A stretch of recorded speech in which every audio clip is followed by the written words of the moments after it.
So, we have reached the third part of our evening today. The last contribution will be by Sebastian Michael. It's a reading of In Praise of Folly of Erasmus of Rotterdam. And it closely picks up the topic that we chose for this year's conference, Copia and Copiousness, which means the plenty. Within the plenty, there is torment. There is madness together with rationality, illness together with health, pain together with joy, and also this voice that goes over the top without entirely losing it. Folly, Erasmus called it. There is no delight without folly, no joy in surprise without it either. In Erasmus's ode to folly, it is only folly herself who is capable of speaking genuinely but wittily praise for her. Sebastian will now give us a reading of excerpts from this wonderful text for about 1 hour. Sebastian Michael is a London-based writer, mainly of stage plays and also one novel. Most recently, his own literary play with self-reference is entitled Eden bei Frei, which he interestingly calls a concept narrative in the here and now about the where, the wherefore, and the forever. What do you say if you should happen to bump into your younger self, he asks in these concept narratives. This is what the self-containing booklet pursues. He also teaches in our module here at ATTP, Meta-Architektur, how to like and love language again, how to use language with precision and finesse, with meter and conceptuality, such as to feel free, not contained and locked up and policed by language. Very welcome.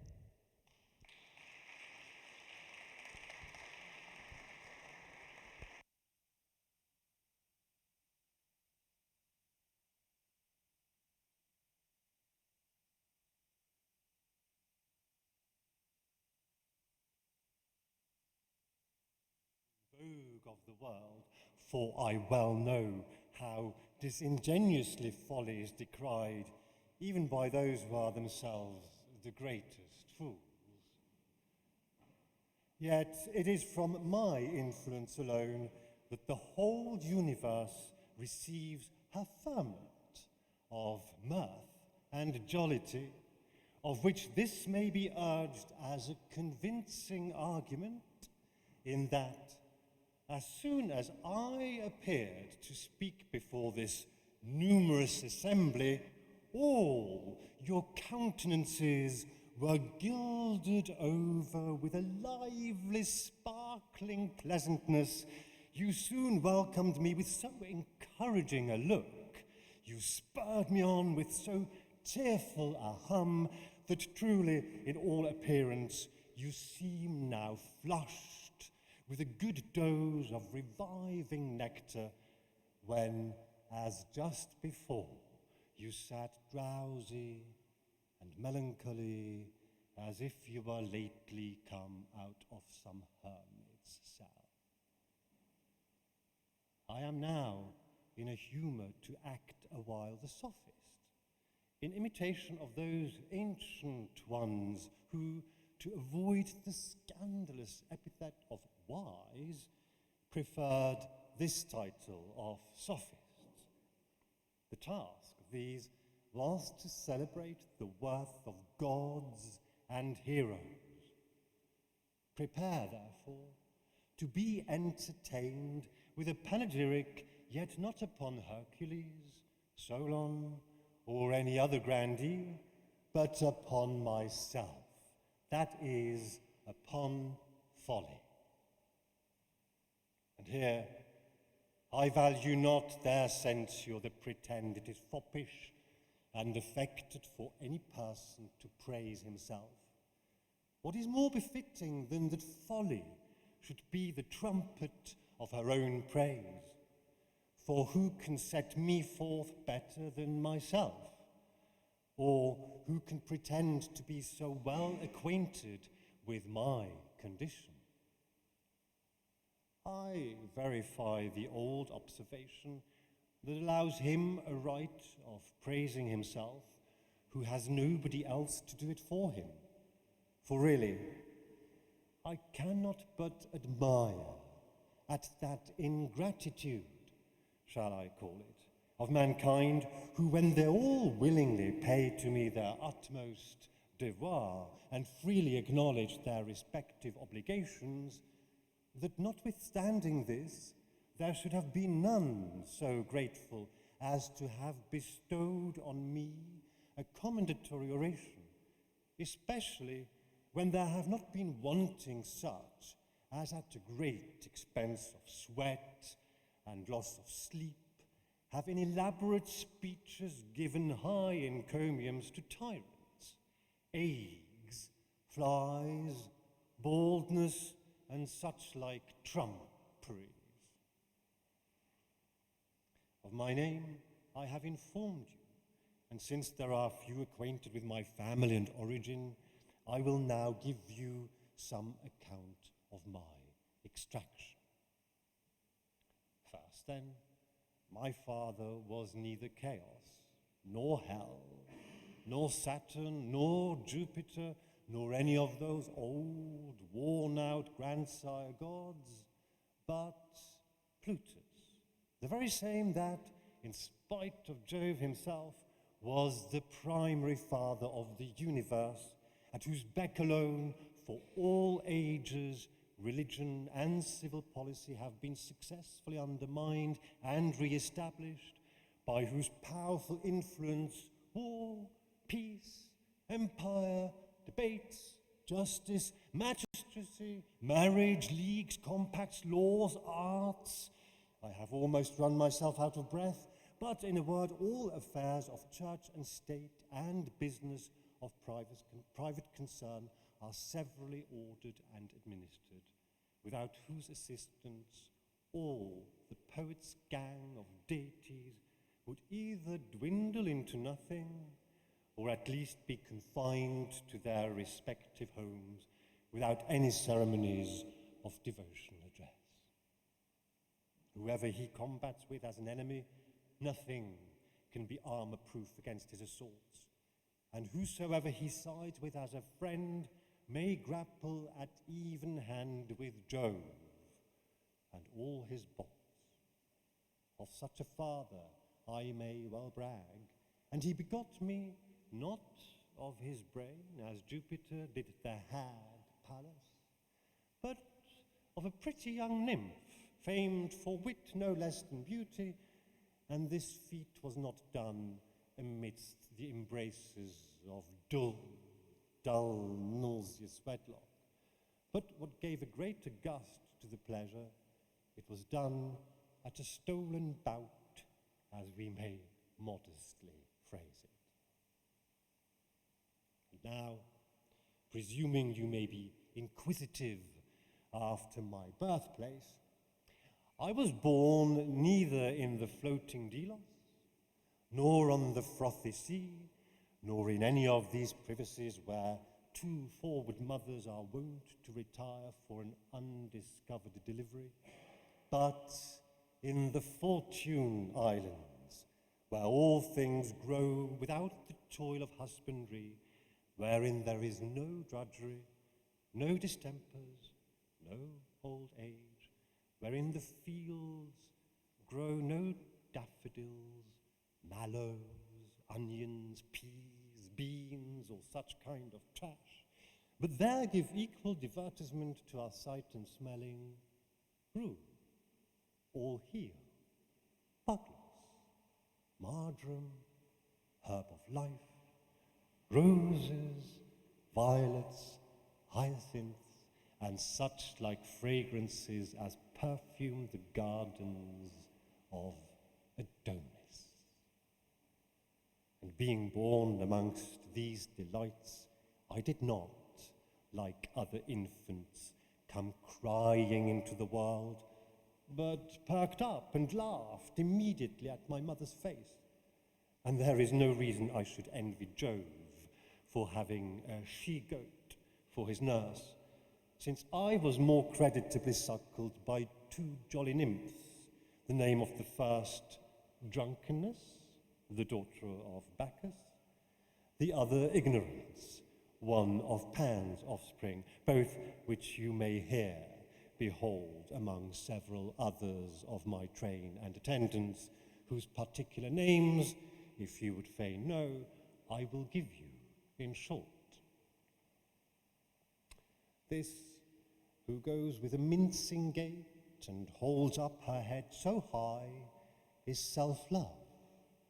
She, that looks so spruce and makes such a noise and bustle, is flattery. That other, which sits humdrum as if she were half asleep, is called forgetfulness. She, that leans on her elbow and sometimes yawningly stretches out her arms, is laziness. This, that wears a plaited garland of flowers and smells so perfumed, is pleasure. The other, which appears in so smooth a skin and pampered up flesh, is sensuality. She, that stares so wildly and rolls about her eyes, is madness.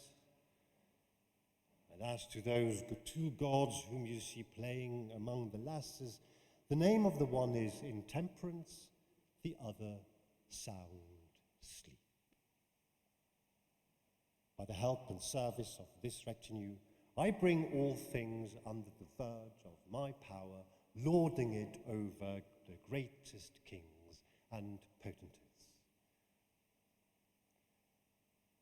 You have now heard of my descent, my education, and my attendance, that I may not be taxed as presumptuous in borrowing the title of a goddess, I come now in the next place to acquaint you with what obliging favours I everywhere bestow, and how largely my jurisdiction extends. For if, as one has ingeniously noted, to be a god is no other than to be a benefactor to mankind, and they have been thought deservedly deified who have invented the use of wine, corn, or any other convenience for the well-being of mortals, why, may not I justly bear the van among the whole troop of gods, who in all and toward all exert an unparalleled bounty and beneficence? For it is neither the spare of thoroughly begotten Pallas, nor the buckler of cloud-gathering Jove that multiplies and propagates mankind, but that prime father of the universe who, at his pleasing nod, makes heaven itself to tremble. He, I say, must lay aside his frightful ensigns of majesty and put away that grim aspect wherewith he makes the other gods to quake, and, stage player-like, must lay aside his usual character if he would do that, the doing whereof he cannot refrain from, that is, the getting of children. Add to this, what man would be so silly as to run his head into the collar of a matrimonial noose, if, as wise men are wont to do, he had beforehand duly considered the inconveniences of a wedded life? Or indeed, what woman would open her arms to receive the embraces of her husband if she did not but forecast the pangs of childbirth and the plague of being a nurse? Since then, you owe your birth to the bride bed and, what was preparatory to that, the solemnizing of marriage to my waiting woman madness, you cannot but acknowledge how much you are indebted to me. But it is not sufficient to make it appear that I am the source of origin of all life, except that I likewise show that all the benefits of life are equally at my disposal. And what are they? Why? Can anyone be said properly to live to whom pleasure is denied?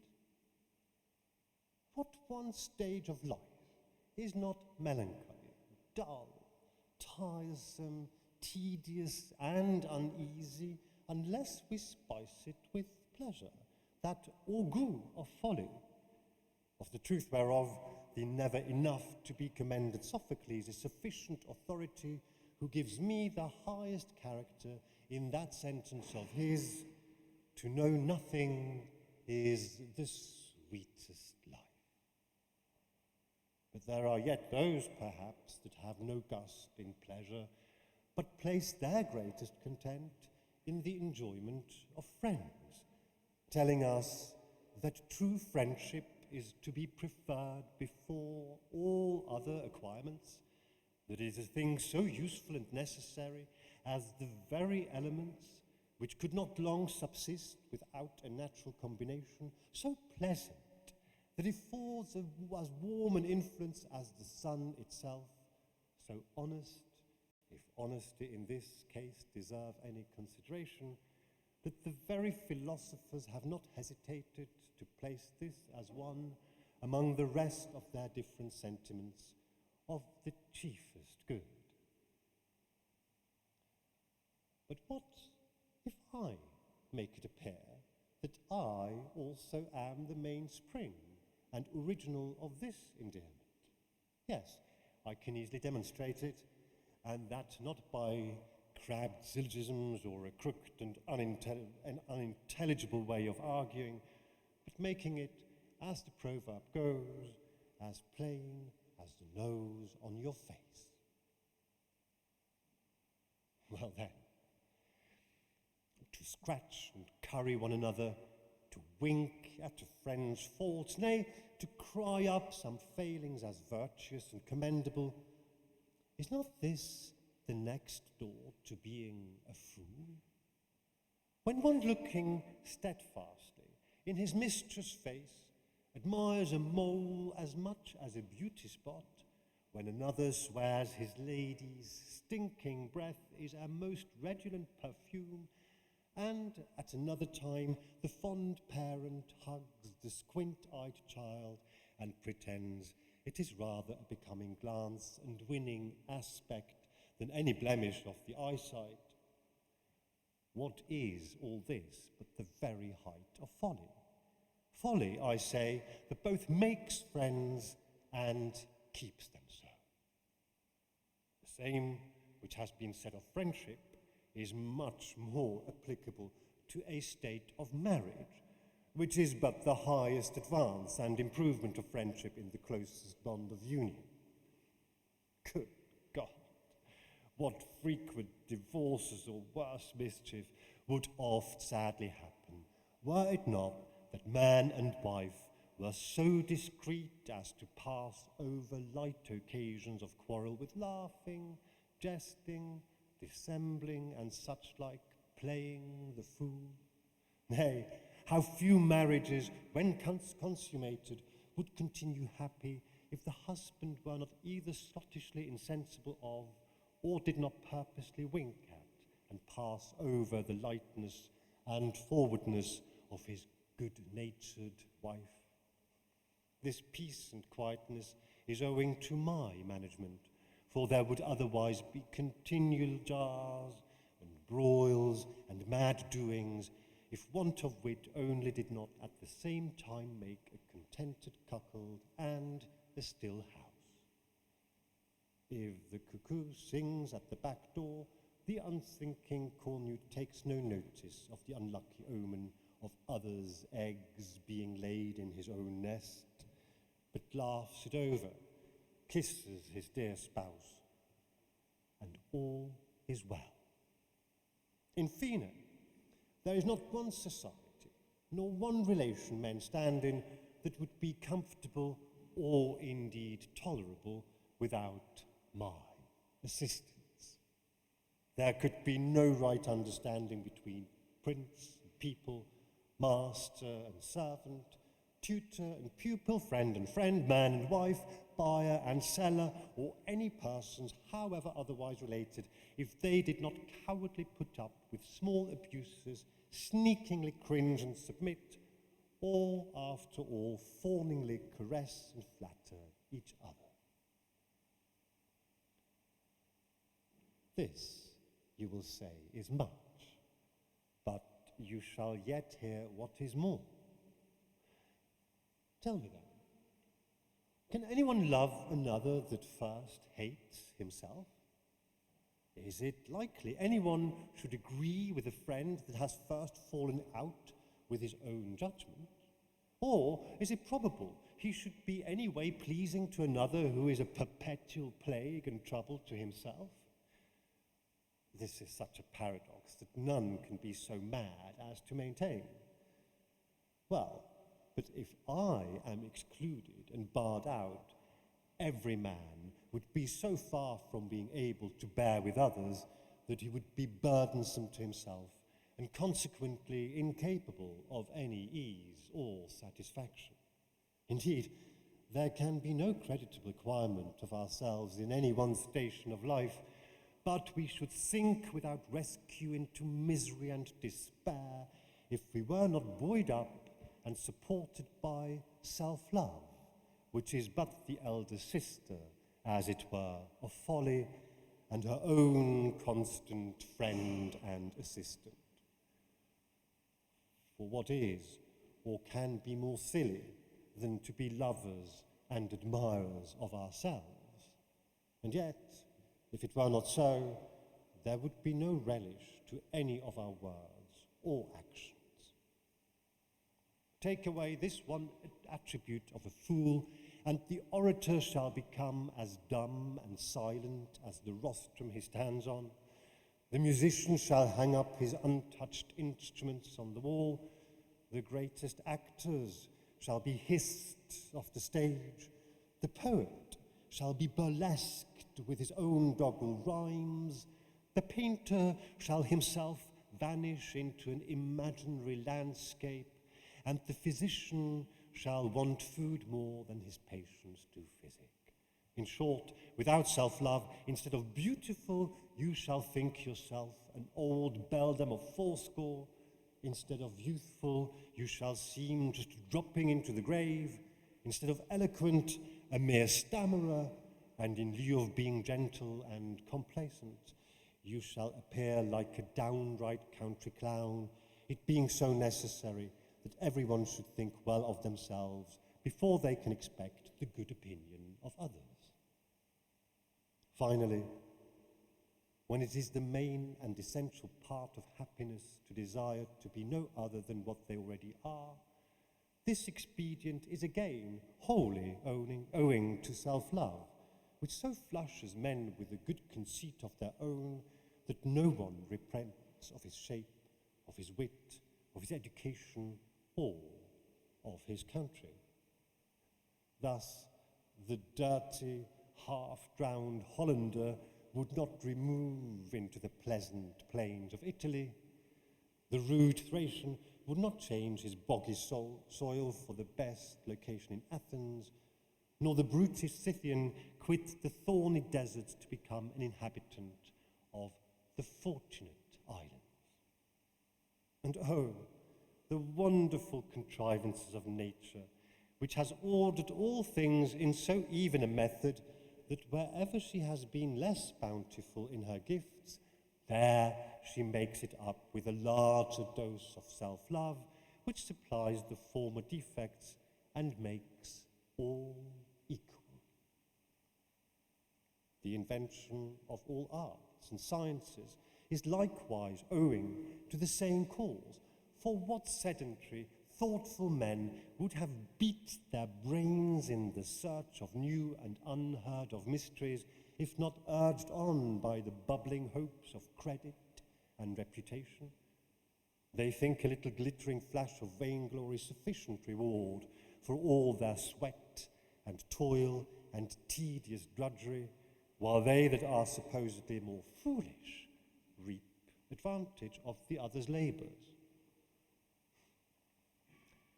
Now, since I have made good my title to valour and industry, what if I challenge an equal share of wisdom?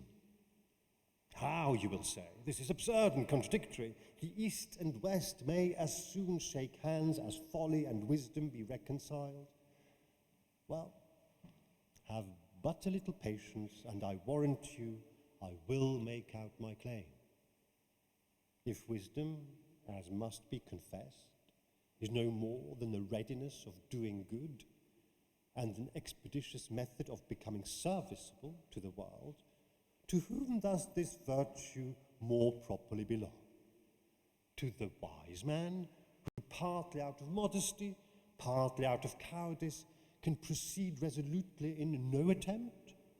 Or to the fool, that goes hand over head, leaps before he looks, and so ventures through the most hazardous undertaking without any sense or prospect of danger?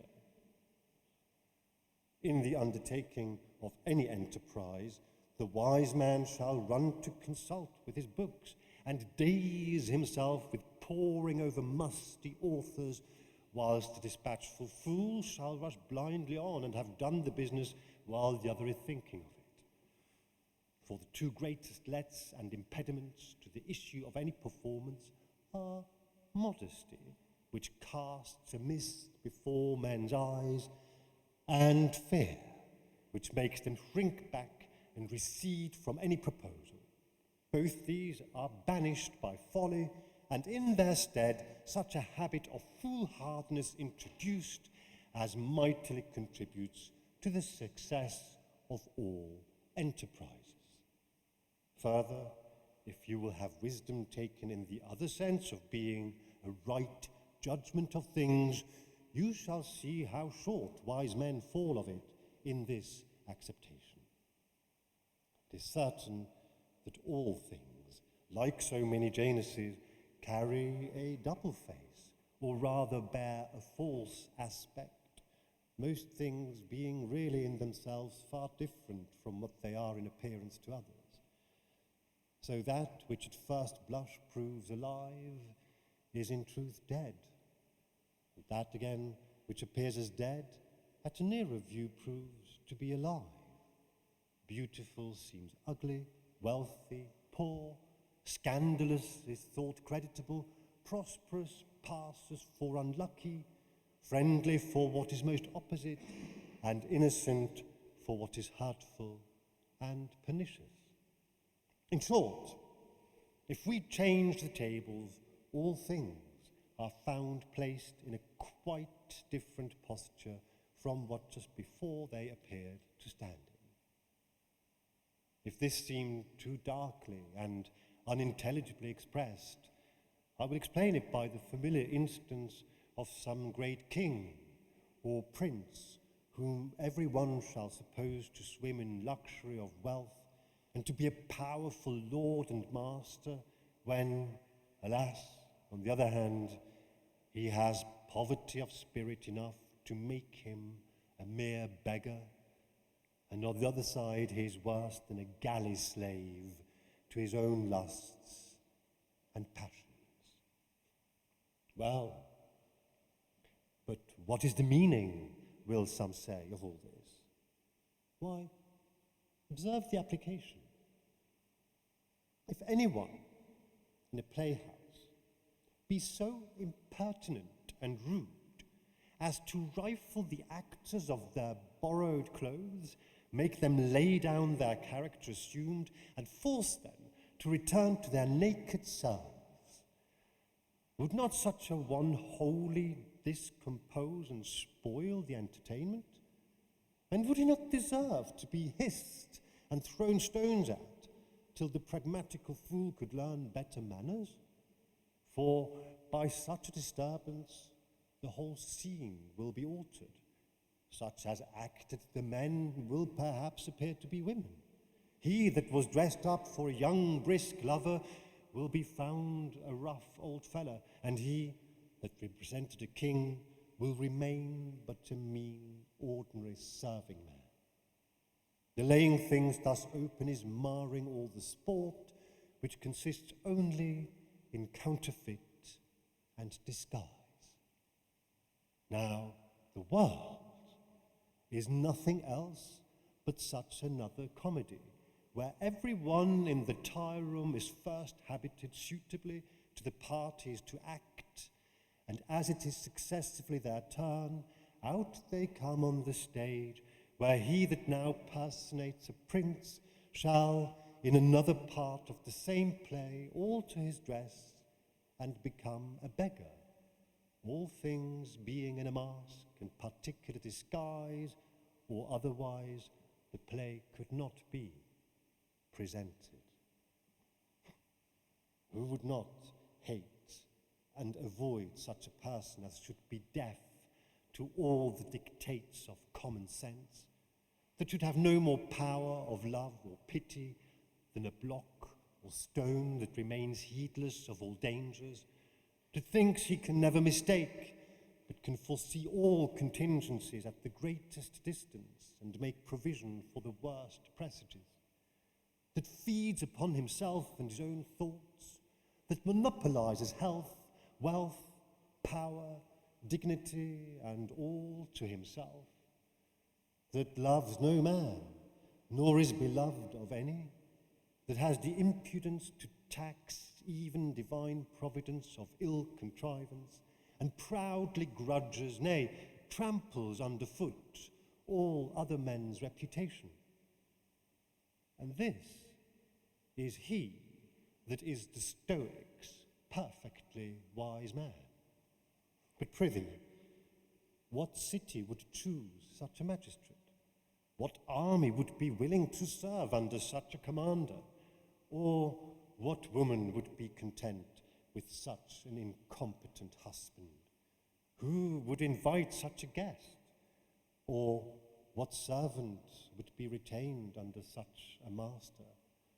The most illiterate mechanic would in all respects be a more acceptable man, for he would be frolicsome with his wife, free with his friends, jovial at a feast, pliable in converse, and obliging to all company. But I am tired out with this part of my subject, and so must pass on to other topics.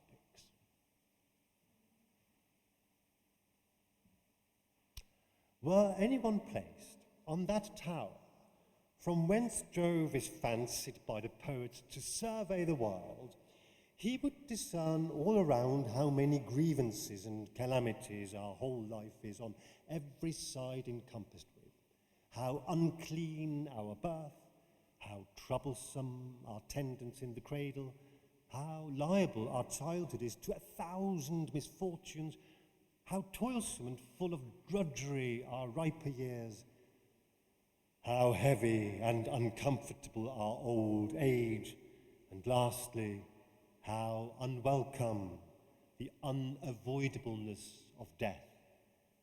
Further, in every course of life, how many racks there may be of torturing diseases, how many unhappy accidents may casually occur, how many unexpected disasters may arise, and what strange alterations may one moment produce. Not to mention such miseries as men are mutually the cause of, as poverty, imprisonment, slander, reproach, revenge, treachery, malice, cousinage, deceit, and so many more, as to reckon them all would be as puzzling arithmetic as the numbering of the sands.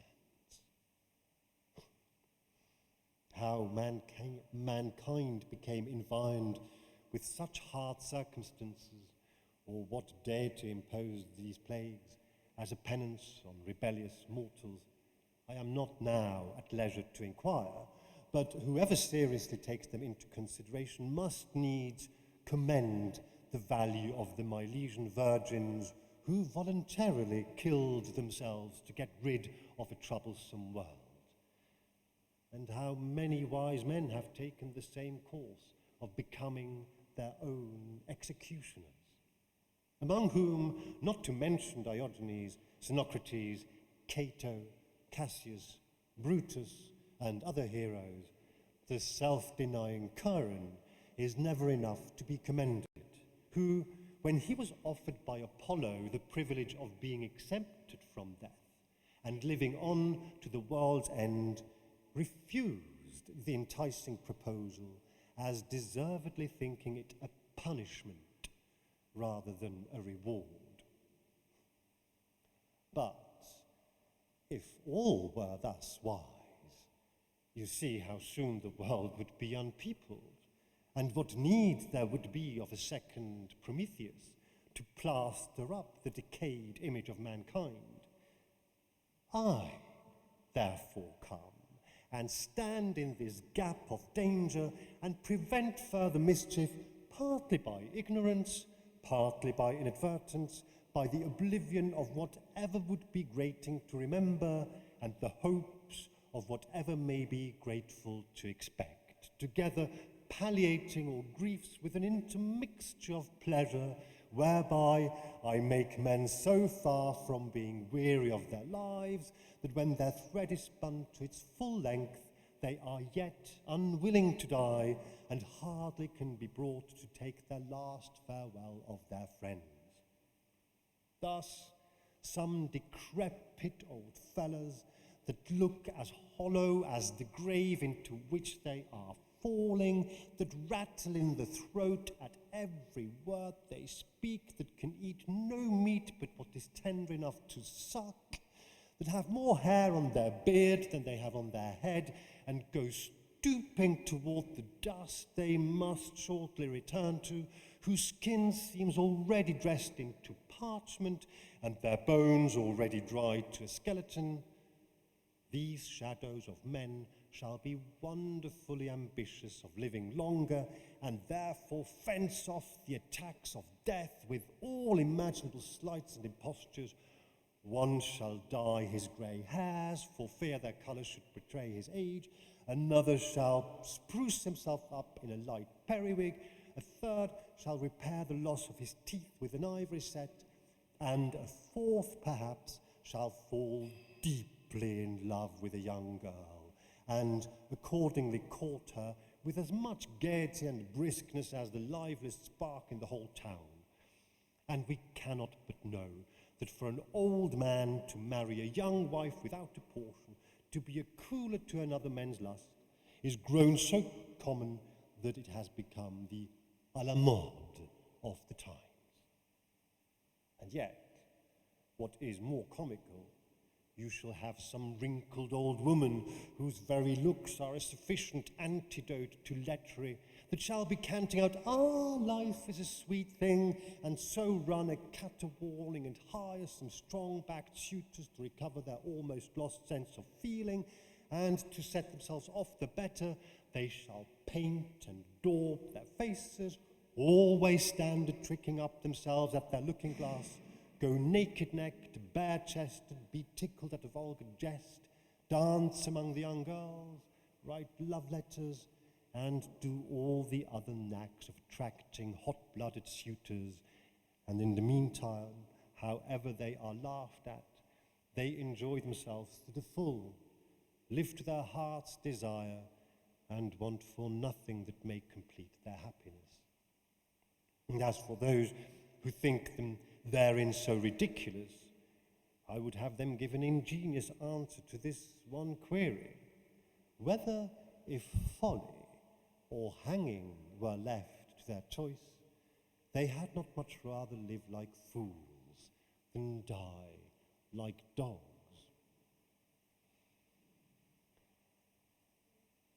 It is another very commendable property of fools that they always speak the truth, than which there is nothing more noble and heroical. For so, though Plato relates it as a sentence of Alcibiades, that in the sea of drunkenness truth swims uppermost, and so wine is the only teller of truth, yet this character may more justly be assumed by me, as I can make good from the authority of Euripides, who lays down this as an axiom: children and fools always speak the truth. Give me any instance, then, of a man as wise as you can fancy him possible to be, that has spent all his younger years in poring over books and trudging after learning, in the pursuit whereof he squanders away the pleasantest time of his life in watching, sweating, and fasting, and in his latter days he never tastes one mouthful of delight, but is always stingy, poor, dejected, melancholy, burdensome to himself and unwelcome to others, pale, lean, thin-jawed, sickly, contracting by this sedentariness such hurtful distempers as bring him to an untimely death, like rosebuds plucked before they bloom. Thus have you a picture of the wise man's happiness, more the object of commiseration and pity than of jealousy and envy. Near akin to these are such as take a great fancy for building. They raise up, pull down, begin anew, all to the model, and never rest till they run themselves out of their whole estate, taking up such a compass for buildings till they leave themselves no 1 foot of land to live upon, nor one poor cottage to shelter themselves from cold and hunger, and yet all the while are mighty proud of their contrivances, and sing a sweet requiem to their own happiness. The next to be placed among the regiment of fools are such as make a trade of telling or inquiring after incredible stories of miracles and prodigies. Never doubting that a lie will choke them, they will muster up 1,000 several strange relations of spirits, ghosts, apparitions, raisings of the devil, and such like bugbears of superstition, which the farther they are from being probably true, the more greedily they are swallowed, and the more devoutly believed. What shall I say of such as cry up and maintain the cheat of pardons and indulgences? That by these compute the time of each soul's residence in purgatory, and assign them a longer or shorter stay as they purchase more or fewer of these paltry pardons and saleable exemptions? Or what can be said bad enough of others who pretend that by the force of such magical charms, or by the fumbling over their beads in the rehearsal of such and such petitions, which some religious impostors invented, either for diversion or, what is more likely, for advantage, they shall procure riches, honour, pleasure, health, long life, a lusty old age, nay, after death, as sitting at the right hand of our Saviour in his kingdom? Though as to this last part of their happiness, they care not how long it be deferred, having scarce any appetite toward tasting the joys of heaven, till they are surfeited, glutted with, and can no longer relish their enjoyments on earth. By this easy way of purchasing pardons, any notorious highwayman, any plundering soldier, or any judge shall disperse some part of their unjust gains, and so think all their grossest impieties sufficiently atoned for. So many perjuries, lusts, drunkennesses, quarrels, bloodsheds, cheats, treacheries, and all sorts of debaucheries shall all be, as it were, struck a bargain for, and such a contract made as if they had paid off all arrears and might now begin upon a new score. It is almost needless to insist upon the several professors of arts and sciences, who are all so egregiously conceited that they would sooner give up their title to an estate in lands than part with the revision of their wits. Among these, more especially, stage players, musicians, orators, and poets, each of which, the more of duncery they have, and the more of pride, the greater is their ambition. And how notoriously soever dull they be, they meet with their admirers. Nay, the more silly they are, the higher they are extolled. Folly, as we have before intimated, never failing of respect and esteem. If therefore every one, the more ignorant he is, the greater satisfaction he is to himself, and the more commended by others, to what purpose is it to sweat and toil in the pursuit of true learning, which shall cost so many gripes and pangs of the brain to acquire, and when obtained, shall only make the laborious student more uneasy to himself, and less acceptable to others? Add to this, that I am so communicative and bountiful as to let no one particular person pass without some token of my favour, whereas our other deities bestow their gifts sparingly to their elect only. Bacchus has not thought fit that every soil should bear the same juice-yielding grape. Venus has not given to all a like portion of beauty. Mercury endows but few with the gift of a persuasive eloquence. Hercules gives not all the same measure of wealth and power. Jupiter has destined but a few to inherit a kingdom. Mars in battle gives but to one party a complete victory, and often he makes them both losers. Apollo answers not the expectations of all who consult his oracles. Jove often thunders, Phoebus sometimes shoots the plague or some other infectious disease at the point of his darts, and Neptune swallows down remorselessly many who trust his treacherous waves. I say, I am that high and mighty goddess whose liberality is of as large an extent as her omnipotence. I give to all that ask. I never appear sullen, nor out of humour, nor ever demand any atonement or satisfaction for the omission of any ceremonious punctilio in my worship. I do not storm or rage if mortals in their addresses to the other gods pass me by unregarded, without the acknowledgement of any respect or application. Whereas all other gods are so scrupulous and exact that it often proves less dangerous manfully to despise them than sneakingly to attempt the difficulty of pleasing them. Well, but there are none, say you, who build any altars or dedicate any temple to folly.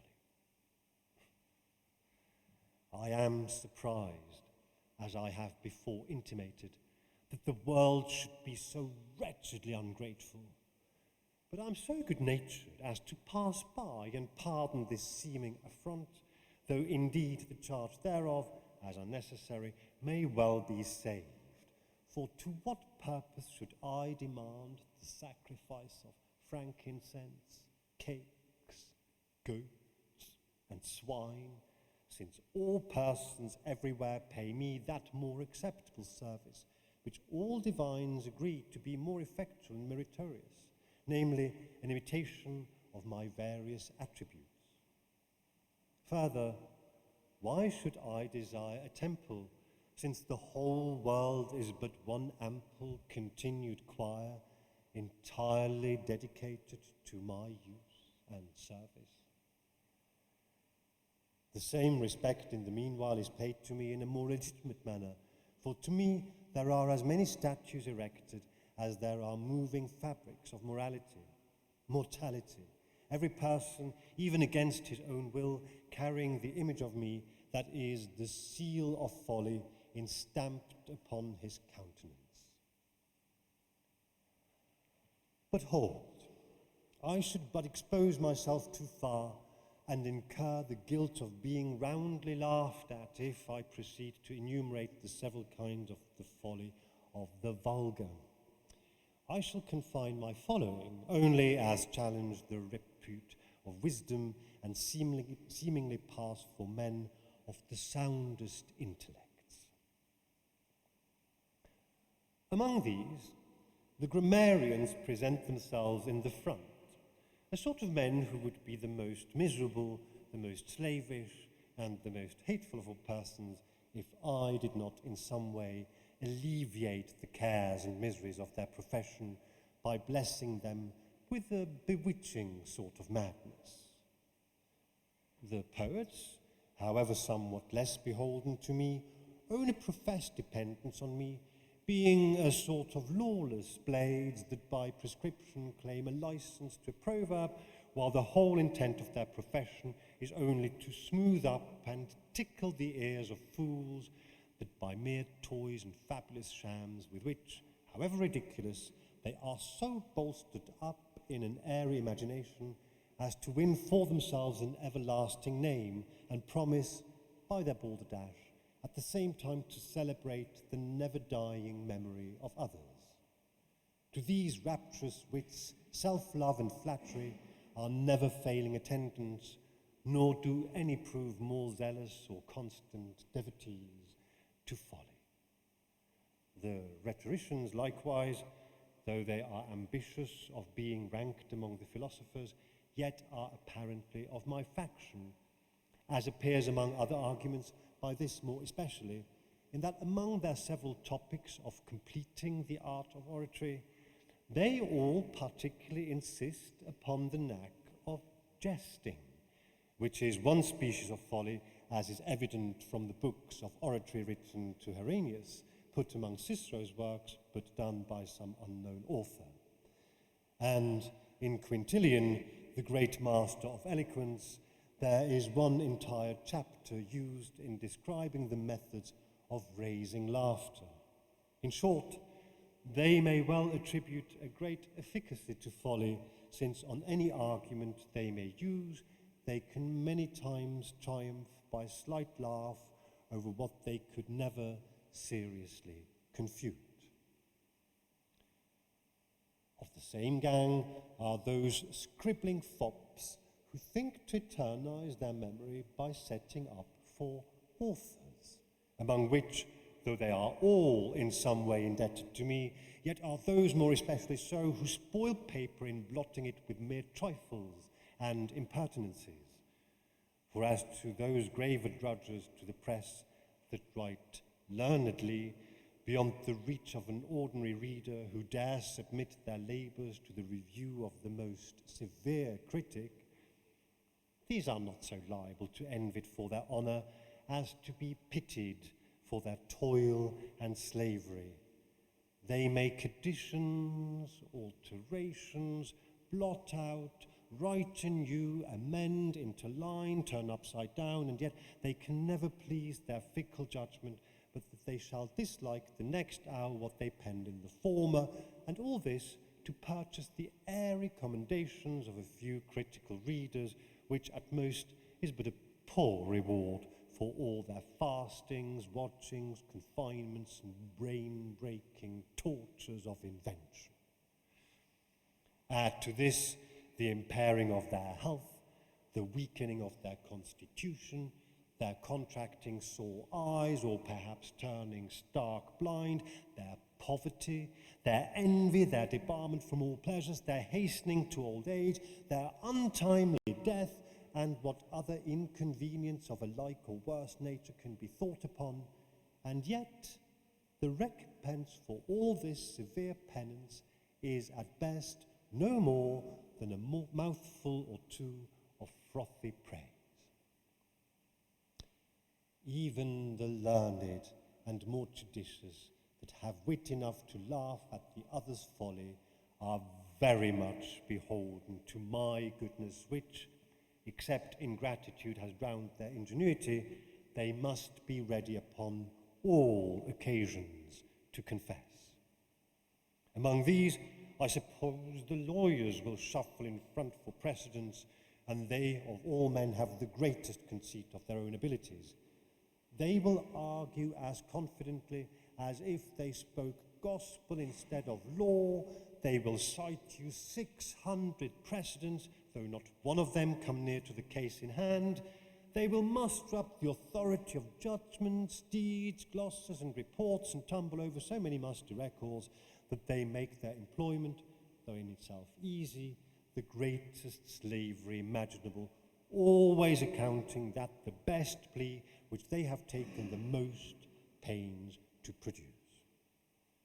To these, as bearing a great resemblance to them, may be added logicians and sophisters, fellows that talk as much by rote as a parrot, who shall run down a whole bevy of gossiping old women, nay, silence the very noise of a belfry to louder clappers than those of the steeple, and if their unappeasable clamorousness were their only fault, it would admit of some excuse.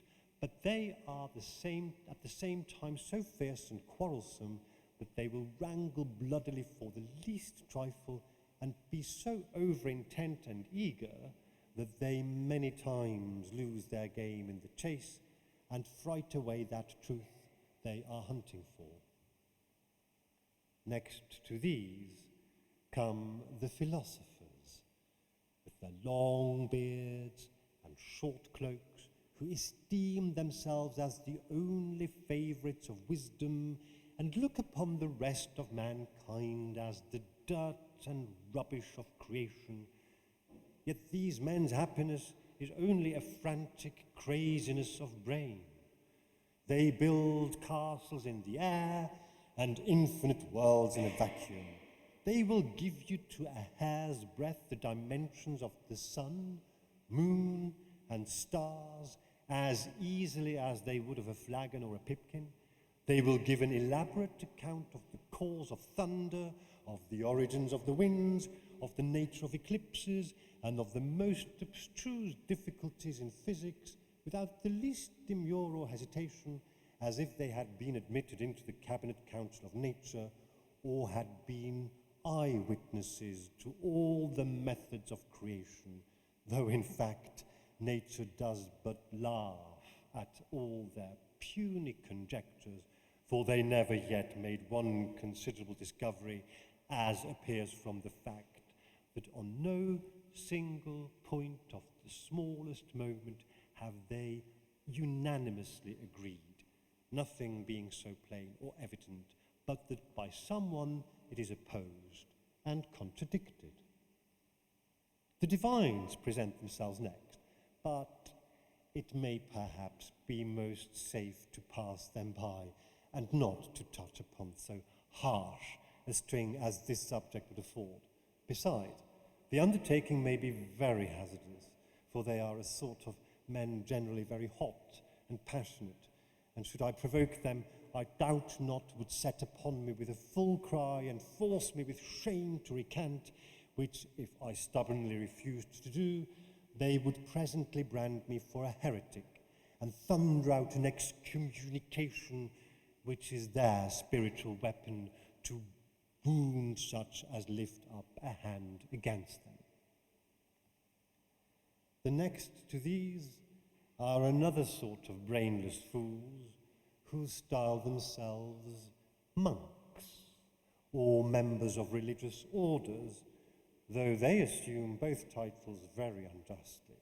For as to the last, they have very religion in them, and as to the former, the etymology of the word monk implies a solitariness, or being alone, whereas they are so thick abroad that we cannot pass any street or alley without meeting them, and I cannot imagine which degree of men would be more hopelessly wretched if I did not stand their friend and buoy them up in that lake of misery which by their engagements of a religious vow they have voluntarily immersed themselves into. But when these sort of men are so unwelcome to others, as that the very sight of them is thought ominous, I yet make them highly in love with themselves, and fond admirers of their own happiness. The first step whereunto they esteem a profound ignorance, thinking carnal knowledge a great enemy to their spiritual welfare, and seem confident of becoming greater proficients in divine mysteries, the less they are influenced with any human learning. Among these, some make a good and profitable trade by beggary, going about from house to house, not like the apostles to break, but to beg their bread. Nay, they trust themselves into all public houses, come aboard the passage boats, get into a travelling wagon, and omit no opportunity of time or place for craving people's charity and doing a great deal of injury to common highway beggars by interfering with their traffic of alms. Now, as to the popes of Rome, who pretend themselves Christ's vicars, if they would but intimate his exemplary life in the being employed in an unintermitted course of preaching, in the being attended with poverty, nakedness, hunger, and a contempt of this world, if they did but consider the import of the word Pope, which signifies a father, or if they did but practice their surname of Most Holy, what order or degrees of men would be in a worse condition? How much of their pleasure would be abated if they were but endowed with 1 dram of wisdom? Wisdom, did I say? Nay, with 1 grain of salt, that salt which our Saviour bade them not to lose the savour of. All their riches, all their honours, their jurisdictions, their Peter's patrimony, their offices, their dispensations, their licenses, their indulgences, their long train of attendants, in a word, all their perquisites would be forfeited and lost, and in their room would succeed watchings, fastings, tears, prayers, sermons, hard studies, repenting sighs, and 1,000 such like severe penalties. Nay, what's yet more deplorable, it would then follow that all their clerks, amanuenses, notaries, advocates, proctors, secretaries, the officers of grooms, ostlers, serving men, pimps, and somewhat else, which for modesty's sake I shall not mention. In short, all these troops of attendants which depend on His Holiness would all lose their several employments. This indeed would be hard, but what yet remains would be more dreadful. The very head of the church, the spiritual prince, would then be brought from all his splendour to the poor equipage of a scrip and staff. But I would not be thought purposely to expose the weakness of popes and priests, lest I should seem to recede from my title and make a satire instead of a panegyric. Nor let anyone imagine that I reflect on good princes by commending of bad ones. I did this only in brief to show that there is no one particular person can lead a comfortable life except he be entered of my society and retain me for his friend, nor indeed can it be otherwise, since fortune, that empress of the world, is so much in league and amity with me, that to wise men she is always stingy and sparing of her gifts, but is profusely liberal and lavish to fools. Fortune we find still favouring the blunt and flushing the forward strokes, and smooths up fools, crowning all their undertakings with success. But wisdom makes her followers bashful, sneaking, and timorous, and therefore you see that they are commonly reduced to hard shifts, must grapple with poverty, cold, and hunger, must lie recluse, despised and unregarded, while fools roll in money, are advanced to dignities and offices, and in a word, have the whole world at command. Finally, wherever there is any preparation made for mirth and jollity, all wise men are sure to be excluded from the company, lest they should stint the joy and damp the frolic. In a word, to what side soever we turn ourselves, to popes, princes, judges, magistrates, friends, enemies, rich or poor, all their concerns are managed by money, which, because it is undervalued by wise men, therefore in revenge, to be sure, it never comes to them. But now, though my praise and commendation might well be endless, yet it is requisite I should put some period to my speech.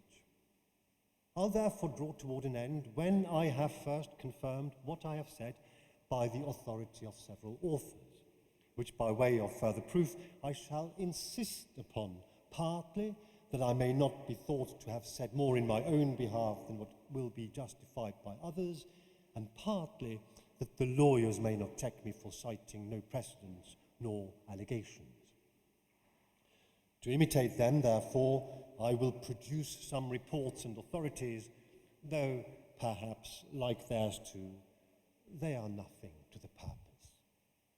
First, then, it is confessed, almost to a proverb, that the art of dissembling is a very necessary accomplishment, and therefore it is a common verse among schoolboys, to feign the fool when fit occasions rise, argues the being more completely wise. It is easy, therefore, to realize how great a value ought to be put upon real folly when the very shadow and bare imitation of it is so much esteemed. Horace gives this advice in one of his odes: short folly with your counsels mix. The epithet of short, it is true, is a little improper, but the same poet again has this passage elsewhere: well-timed folly has a sweet relish. And in another place, I'd rather much be censured for a fool than feel the lash and smart of wisdom's school. Homer praises Telemachus as much as any one of his heroes, and yet he gives him the epithet of silly, and the Grecians generally use the same word to express children as a token of their innocence. And what is the argument of all Homer's Iliads, but only, as Horace observes, the kings and subjects' dotages contain?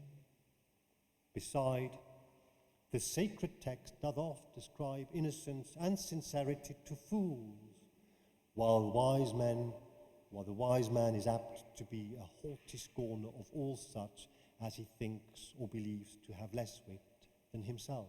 Nay, St. Paul himself, that great doctor of the Gentiles, writing to his Corinthians, readily owns the name, saying, "If any man speak as a fool, I am more," as if to have been less so had been a reproach and disgrace.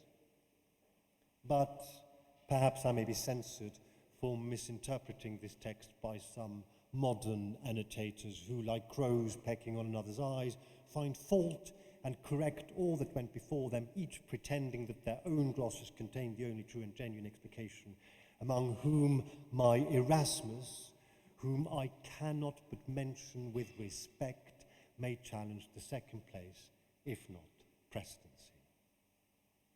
But why do I put myself to the trouble of citing so many proofs, since this one may suffice for all, namely, that in those mystical psalms wherein David represents the type of Christ, it is there acknowledged by our Saviour in way of confession that even he himself was guilty of folly. Thou, he says, O God, knowest my foolishness. All this amounts to no less than that all mortal men are fools, even the righteous and godly as well as sinners. Nay, in some sense, our blessed Lord himself, who, although he was the wisdom of the Father, yet to repair the infirmities of fallen man, he became in some measure a partaker of human folly when he took our nature upon him and was formed in fashion as a man. And perhaps this may be another argument which ought not to be omitted, namely that folly is acceptable, or at least excusable, with the gods, inasmuch as they easily pass by the heedless failures of fools, while the miscarriages of such as are known to have more wit shall very hardly obtain a pardon. Nay, when a wise man comes to sue for an acquitment from any guilt, he must shroud himself under the patronage and pretext of folly. But I doubt not but that I have forgotten myself, and I have already transgressed the bounds of modesty. However, if I have said anything too confidently or impertinently, be pleased to consider that it was spoken by folly. Yet at the same time remember the applicableness of that Greek proverb, a fool oft speaks a seasonable truth. I perceive now that for a concluding treat, you expect a formal epilogue and the summing up of all in a brief recitation. But I will assure you, you are grossly mistaken if you suppose that after such a hodgepodge medley of speech, I should be able to recollect anything I have delivered. Besides, as it is an old proverb, I hate a pot companion with a good memory, so indeed I may as truly say, I hate a hearer that will carry anything away with him. Wherefore, in short,